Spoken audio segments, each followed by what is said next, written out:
10 pieces of advice from Quran. সত্যের সাথে মিথ্যাকে মিশ্রিত করো না।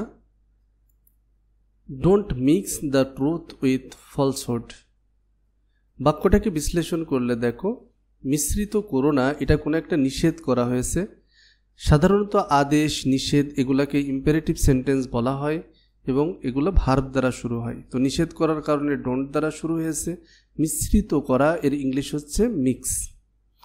সত্যের সাথে মিথ্যাকে, দ্য ট্রুথ উইথ ফলসহুড।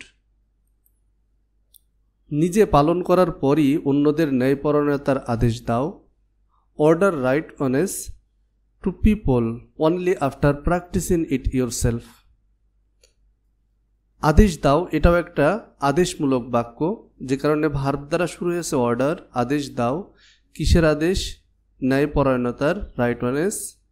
কাদেরকে? People, to people. এই জায়গাটায় মনে রাখতে হবে, যখন একটা ভার্বের দুইটা অবজেক্ট থাকে, আমি এই বাক্যটাকে এমন বলতে পারতাম, অর্ডার দ্য পিপল রাইট অনেস, এভাবে বলা যেত, তখন আর টু আসতো না। টু পিপল কখন? শুধুমাত্র নিজে চর্চা করার পরেই, নিজে পালন করার পরেই। Only after practice. প্র্যাকটিস বলা যাবে না কেন? কারণ এখানে প্রিপোজিশন রয়েছে, আফটারের পরে অবশ্যই ভার্বের সাথে আইএনজি হবে, প্রিপোজিশনের পরে ভার্বের সাথে আইএনজি যোগ করতে হয়। তাহলে অনলি আফটার প্র্যাকটিসিং ইট, এটা চর্চা করার পরে, নিজের ইংলিশ হচ্ছে ইয়োরসেলফ। মানুষকে মসজিদে আসা থেকে বিরত রেখো না। Don't prevent people from Moscow. আবারও খেয়াল করো, বাক্যটা হচ্ছে রেখো না, নাবোধক বাক্য, নিষেধ করা হয়েছে, যে কারণে ডোন্ট দ্বারা শুরু হলো। আর বিরত রাখা এর ইংরেজি হচ্ছে প্রিভেন্ট।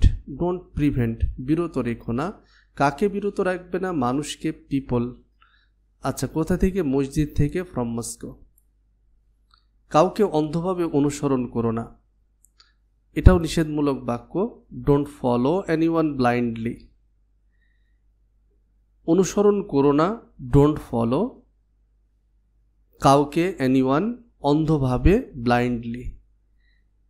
ব্লাইন্ডলি এর আগে কোনো প্রিপোজিশন কেন বসেনি? যেমন এখানে মস্কোর আগে প্রিপোজিশন বসছিল, কারণ হচ্ছে ব্লাইন্ডলিটা একটা অ্যাডভার্ব ওয়ার্ড। অ্যাডভার্ব ওয়ার্ড বাক্যে ব্যবহার করতে গেলে তার আগে প্রিপোজিশন ব্যবহার করতে হয় না, বা প্রিপোজিশন ব্যবহার হবে না। অ্যাডভার্ব ওয়ার্ডগুলো চিনবে কিভাবে? কোনো ভার্বকে কখন, কোথায়, কিভাবে, কেন দ্বারা প্রশ্ন করে তুমি যখন একটা ওয়ার্ড ইউজ করবে, সেই ওয়ার্ডটা অবশ্যই অ্যাডভার্ব হবে। যেমন আমি কিভাবে অনুসরণ করব না?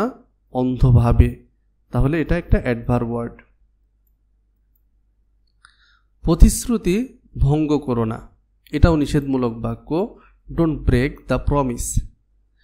ভঙ্গ করো না, ডোন্ট ব্রেক। প্রতিশ্রুতির ইংলিশ হচ্ছে দ্য প্রমিস। ঘুষের সাথে সম্পৃক্ত হও না, এটাও নিষেধমূলক বাক্য। Don't engage. ইংগেজ মানে সম্পৃক্ত হওয়া। ঘুষের সাথে, দেখো ঘুষ হচ্ছে একটা নাম, কোনো কিছুর নাম, যে কারণে নাউন বসাতে গেলে অবশ্যই প্রিপোজিশন লাগে, ইন ব্রাইভেরি, ঘুষের সাথে। শুধুমাত্র তাদের সাথে যুদ্ধ করো যারা তোমাদের সাথে যুদ্ধ করে।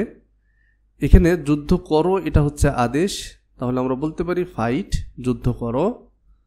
শুধুমাত্র তাদের সাথে, only with those, only with those, শুধু তাদের সাথে যারা তোমার সাথে যুদ্ধ করে, হু ফাইট ইউ, যারা তোমার সাথে যুদ্ধ করে। এতিমদের রক্ষা করো, এটাও আদেশমূলক বাক্য। প্রোটেক্ট, রক্ষা করো। প্রোটেক্ট মানে রক্ষা করা, কিন্তু আদেশমূলক বাক্যে যখন আমরা ভার্ব দ্বারা শুরু করি, সেটা আদেশমূলক অর্থ প্রকাশ করতে হবে। তাহলে এখানে প্রোটেক্ট মানে রক্ষা করা না বলে বলতে হবে রক্ষা করো। কাকে? এতিমদেরকে, অরফানস। শাসক নির্বাচন করো তাদের যোগ্যতার ভিত্তিতে। নির্বাচন করো এর ইংলিশ হচ্ছে চুজ। শাসকের ইংলিশ হচ্ছে রুলার্স। Choose rulers. তাদের যোগ্যতার ভিত্তিতে, বাই দেয়ার মেরিট।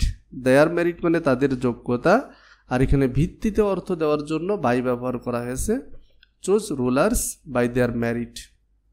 ধর্মে কোনো জবরদস্তি নেই, এই বাক্যটা আমরা কেমন বলতে পারি? কোনো জবরদস্তি নেই, নো কম্পালশন। কোথায়? ধর্মে, in religion. No compulsion in religion.